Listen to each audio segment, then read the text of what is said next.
حكم الوليمة عند ختم القرآن. Quel est le jugement de faire une walima lors de la clôture du Coran? Alors qu'est-ce qu'une walima déjà?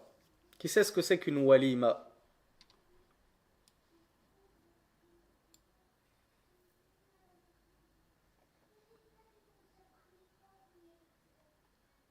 Une exportation, me dit Angel. Ah, une exhortation. Non, c'est pas une exhortation.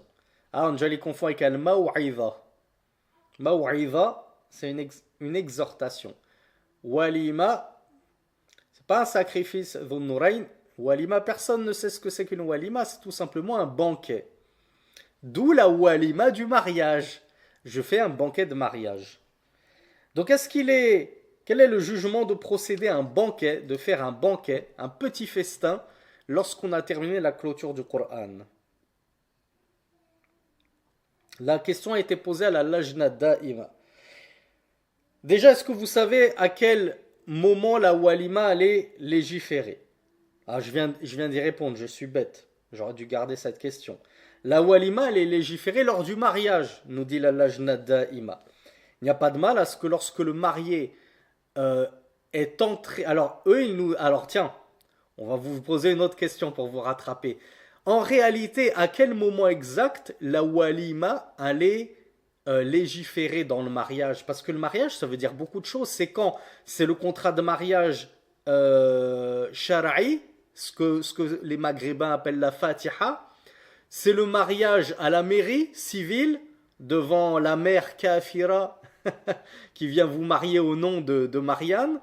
C'est lorsque le marié et la mariée euh, cohabitent dans leur domicile conjugal.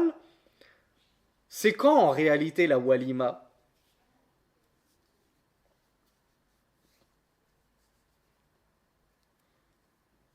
Alors, vous m'avez tous apporté votre lot de réponses. La Lajna Daima nous apprend que c'est إذا دخل الزوج بزوجته.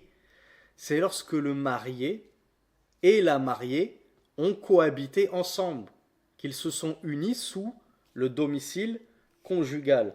Et ça, parfois, chez certaines personnes, notamment les plus jeunes, ça a lieu des mois, voire même des années après le contrat de mariage. D'ailleurs, petite faïda, petite question surprise, est-ce que entre le moment de la rédaction orale du contrat de mariage islamique avec deux témoins, le tuteur et le marié, et la cohabitation avec son épouse, est-ce qu'entre ces deux moments-là, sachant qu'il peut s'écouler parfois plus d'une année chez certains, est-ce que le marié et la mariée ont le droit de se toucher? Et quand je veux dire toucher, vous voyez ce que je veux dire. C'est pas juste se toucher la main. Est-ce qu'ils ont le droit de se toucher avec un grand T?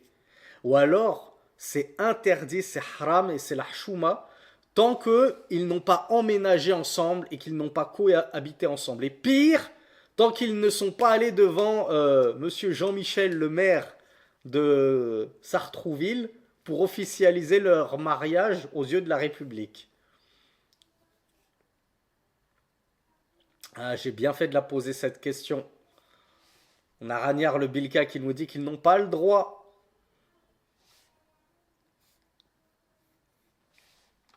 On a encore cette perception persistante qui demeure dans l'esprit de certains, c'est que tant qu'on n'a pas cohabité ensemble, ce contrat de mariage religieux, on parle même pas du civil, on parle du religieux, ne vaut rien. C'est comme si c'était juste une simple promesse, une simple formalité, mais on n'est pas marié. Tant qu'on n'a pas fait la mairie, tant qu'on n'a pas cohabité ensemble, tant qu'on n'a pas notre logement, c'est comme si on n'était pas marié, donc on ne peut pas se toucher. Ça, ce sont des coutumes et des traditions dont on ne veut pas entendre parler. On ne veut pas entendre parler. Vous voulez respecter vos coutumes, c'est vos problèmes. Mais ne les imposez pas aux autres.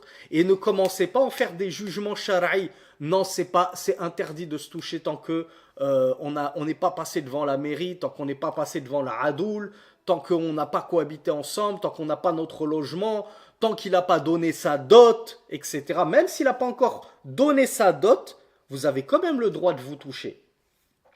Je vous renvoie à Surat Al-Baqarah, dans lequel Allah subhanahu wa ta'ala il nous parle de ça d'ailleurs. Ceux qui ont contracté le mariage et qui ont défini une dot, mais qui n'ont pas encore donné leur dot. Donc bien sûr que tant que tu as fait le mariage légiféré shara'i, c'est-à-dire l'échange de consentement entre le tuteur et le marié en présence de deux témoins, tu as le droit de toucher ton épouse car c'est ta femme, à 100%. Donc on en revient à notre question par rapport à ce banquet, par rapport à la lecture du Coran. Le prophète sallallahu alayhi wa sallam avait dit à Abdurrahman ibn Auf, lorsqu'il lui avait fait savoir qu'il avait gagné le domicile conjugal avec son épouse, il lui a dit Awlim walaw bishat. Fais un banquet, une walima, ne serait-ce que en proposant en repas une brebis. Et le prophète sallallahu alayhi wa sallam lui-même a fait des walimat, des banquets pour annoncer son mariage. C'est un petit peu ça aussi la sagesse du banquet, c'est que le mariage ne soit pas clandestin, à ce qu'il soit annoncé, promulgué et su de au moins des convives invités, et si possible le plus grand nombre. Quant à faire une walima ou une fête à l'occasion de la clôture du Coran, فَلَمْ يُعْرَفْ عَنْهُ صلى الله عليه وعلى آله وسلم ولا عن أحد من الخلفاء الراشدين رضي الله عنهم ولو فعلوه لنقل إلينا كسائر أحكام الشريعة فكانت الوليمة أو الاحتفال من أجل ختم القرآن بدعة محدثة وقد ثبت عن النبي صلى الله عليه وعلى آله وسلم أنه قال من أحدث في أمرنا هذا ما ليس منه فهو رد. Donc la Lajna conclut, après avoir rappelé que le banquet il est légiféré pour le mariage, quant au fait de faire un banquet pour la clôture du Coran, cela n'a pas été connu du prophète sallallahu alayhi wa sallam, cela n'est pas connu de ces nobles califes bien guidés, et si ils avaient connu cette pratique et qu'ils l'avaient mise en pratique, cela nous aurait été rapporté et légué, comme tous les autres jugements de la charia.